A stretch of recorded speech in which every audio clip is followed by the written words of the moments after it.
સ્થાનિક સ્વરાજની ચૂંટણી 2026 દિયોદર તાલુકા ભેસાણા તાલુકા પંચાયત સીટ પર કમળના નિશાન સાથે ગોમતીબેન રઘાભાઈ પટેલ કરી રહ્યા છે ડોર ટુ ડોર પ્રચાર। આ સીટના ત્રણેય ગામો ભેસાણા, ધાંડવ અને દ્રાડવડાના મતદાતાઓ ગોમતીબેન રઘાભાઈ પટેલને મોટું સમર્થન મળી રહ્યું છે। રઘાભાઈ પટેલે જણાવ્યું કે જનતા મને મત આપી એક દિવસ સાચવે છે તો હું જનતાની 5 વર્ષ સેવા કરીશ અને તેમના પાયાના પ્રશ્નોનો નિકાલ લાવીશ। દર મહિને ત્રણેય ગામોમાં જનતા મીટિંગ કરી જે પણ કામ હશે તે પૂરા કરીશ। Bureau report Satish Chauhan, Janvedana news Gujarati.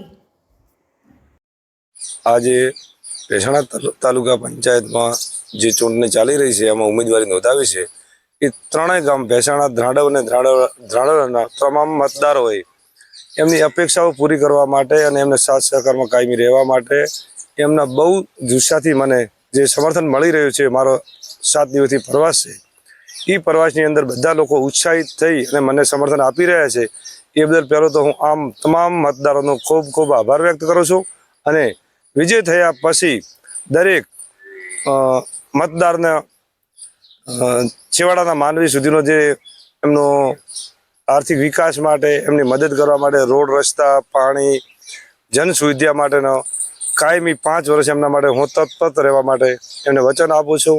જે પણ લોકોને સાથે મારો સંપર્ક ન થયો હોય એને પણ મળવાનો પ્રયાસ કરીશ અને દરેક ગામમાં દર મહિને એક દિવસ રૂબરૂ આવી અને મતદારોને સાંભળીશ કે તમારા ગામના કયા પ્રશ્નો છે અને પ્રશ્નો ઉકેલવા માટે હું 5 વર્ષ જાગતો રહીશ।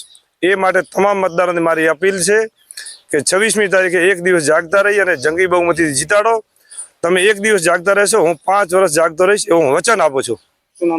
રઘાભાઈ પ્રભાજી પટેલ, ઉમેદવારનું નામ છે ગોમતીબેન રઘાભાઈ પટેલ।